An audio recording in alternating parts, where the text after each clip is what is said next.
这是铁雷，各位观众朋友，大家好，欢迎您收看藏人行政中央电视台本周西藏华语新闻节目，我是主持人卓玛。本期的新闻要点有：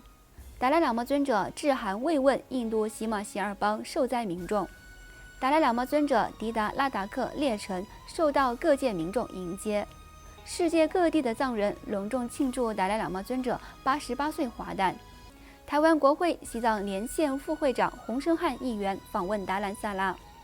外交与新闻部长诺赞卓玛访问日本；西藏前政治犯顿珠汪清向藏人行政中央公务员发表讲话；西藏人民议会代表团结束对欧洲的游说活动。下面请看详细内容。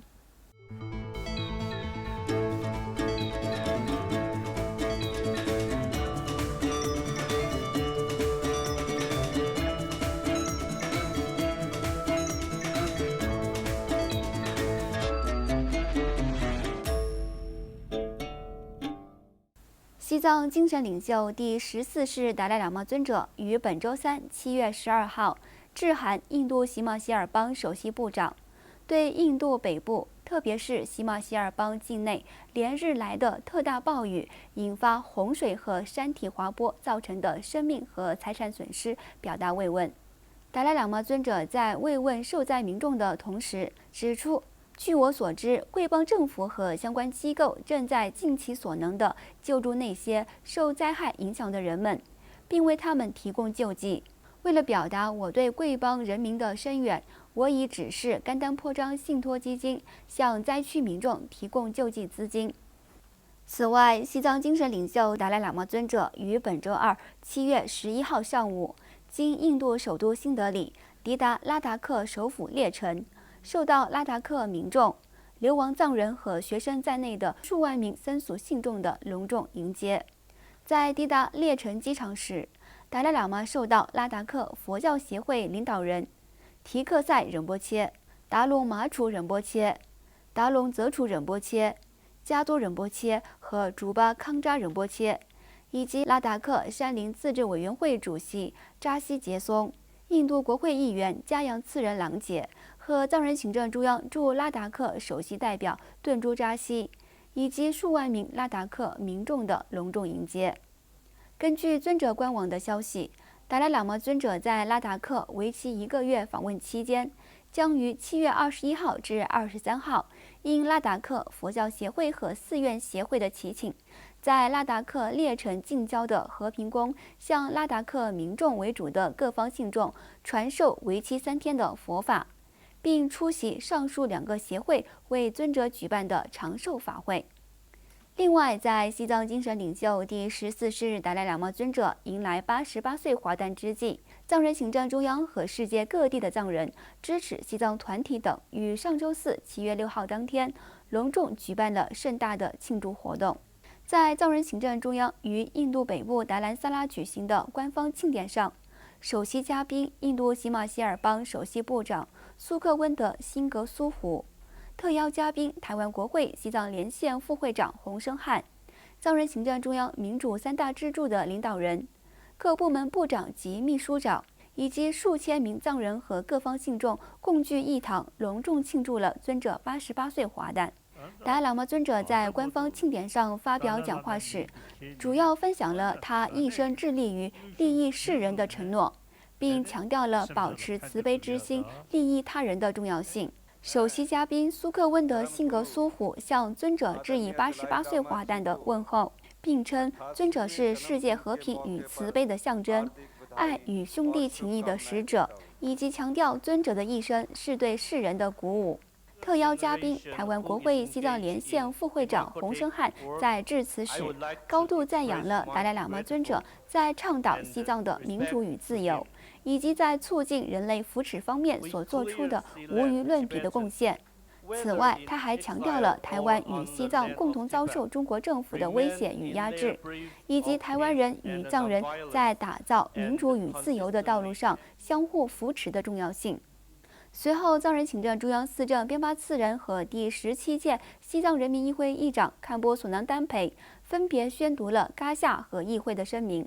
在当天的庆祝活动中，达兰萨拉各西藏学校、各藏人协会和西藏歌舞及戏剧表演艺术学院表演了精彩的歌舞节目，同时还推出了外交与新闻部和西藏歌舞及戏剧艺术表演学院出版的2本书籍。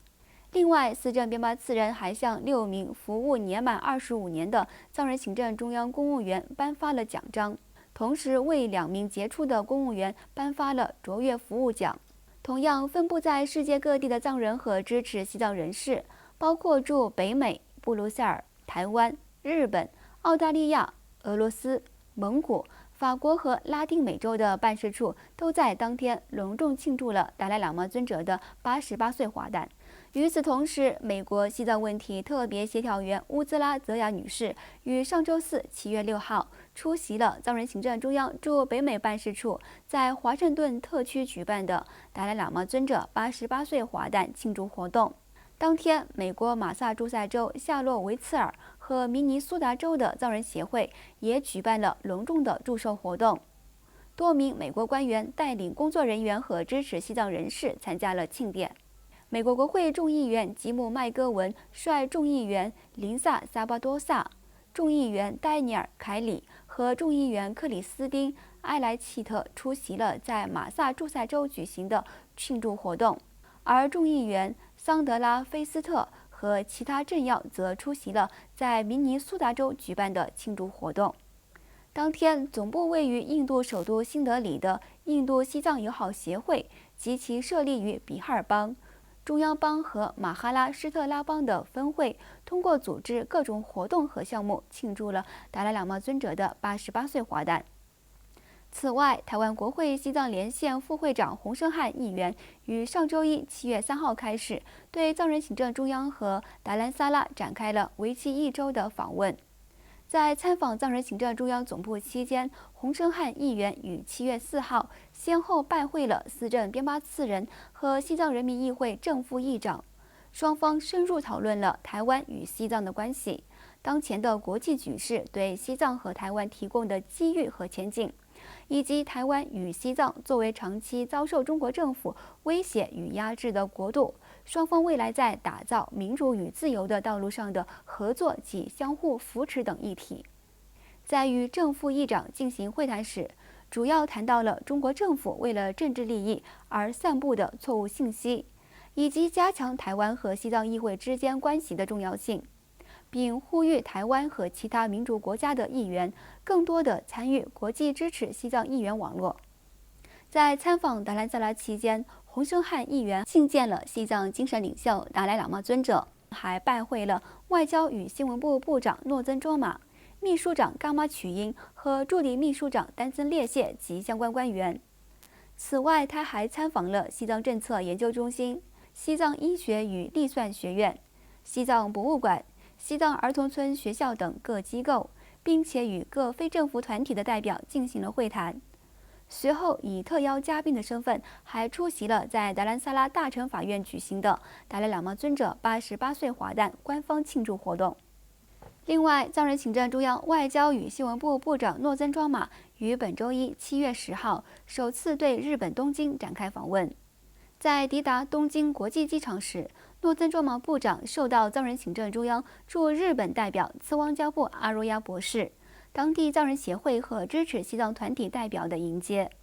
当天，诺增卓玛部长参观了位于新宿区的日本西藏之家和藏人行政中央驻日本办事处，并在办事处会见了日本各支持西藏团体的成员。部长在致辞时感谢他们长期以来对西藏的支持和援助，并介绍了藏人行政中央的目标和愿景。本周三7月12号，诺增卓玛部长在驻日本代表阿若亚博士的陪同下，在日本国会大厦拜会了国会跨党派支持西藏小组的常务委员，并就日本政府和议会未来在政治领域和社会发展方面对西藏的支持进行了约1个小时的讨论。日本国会跨党派支持西藏小组主席下村博文议员、秘书长石川昭正议员等在国会大厦热情接待了来访的西藏代表团，并交换了有关西藏境内局势的信息，以及强调了未来持续对西藏的支持。本周四，诺增州贸部长在代表阿若亚博士和秘书长扎西央宗的陪同下，访问了日本千叶工业大学和立泽大学，并与上述两所大学的校长进行了座谈及发表演讲。随后与在两所大学学习的藏人学生进行了互动交流。在接下来的行程里，部长将会见日本各界政要，并在东京大学举行的蒙古与西藏在文化和宗教方面的关系为题的研讨会上发表演讲，并出席相关新闻及新书发布会，以及会见流亡日本的藏人民众。另外，西藏知名前政治犯、纪录片《远离恐惧》的制片人敦珠汪清于上周二7月4号下午，因西藏博物馆的邀请，向藏人行政中央各部门的公务员讲述了他在中国监狱里的经历，以及当前西藏境内的状况。敦珠汪清在演讲中回顾了他在2008年为揭露中共在西藏侵犯人权而被捕后所经历的苦难，并详细介绍了他和其他藏人如何出版和发行有关达赖喇嘛尊者和西藏历史事实的书籍，以及制作纪录片《远离恐惧》的历程。在参访藏人行政中央总部期间，安全部部长加日卓玛会见了来访的敦珠汪清和他的妻子拉姆措。加日卓玛部长高度赞扬和感谢了敦珠汪清为扩大境内藏人的声音所做出的贡献，以及他在西藏自由斗争方面的坚定决心。请继续收看本期节目的最后一则消息。由第17届西藏人民议会议员堪布降白丹增、议员洛本突登兼参、议员多吉次丹组成的议会代表团，于本周一7月10号圆满结束了对欧洲各地展开的游说西藏之旅。在访问德国期间，西藏人民议会代表团在柏林向德国政府和非政府组织游说西藏议题，并会见了德国外交部下属的施瓦茨席林基金会的官员，以及礼节性地拜会了德国外交部对华部门的负责人。与此同时，西藏人民议会代表团在藏人行政中央驻日内瓦代表赤列去吉的陪同下，出席了在柏林举行的达赖喇嘛尊者88岁华诞祝寿活动。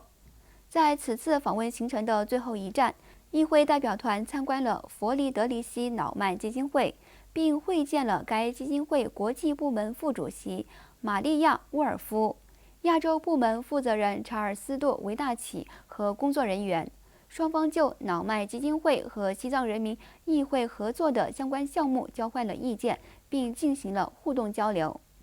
观众朋友，以上就是今天节目的全部内容。欲了解更多有关西藏境内外的讯息，请登录屏幕下方的网址。感谢您的收看，我们下期节目再会。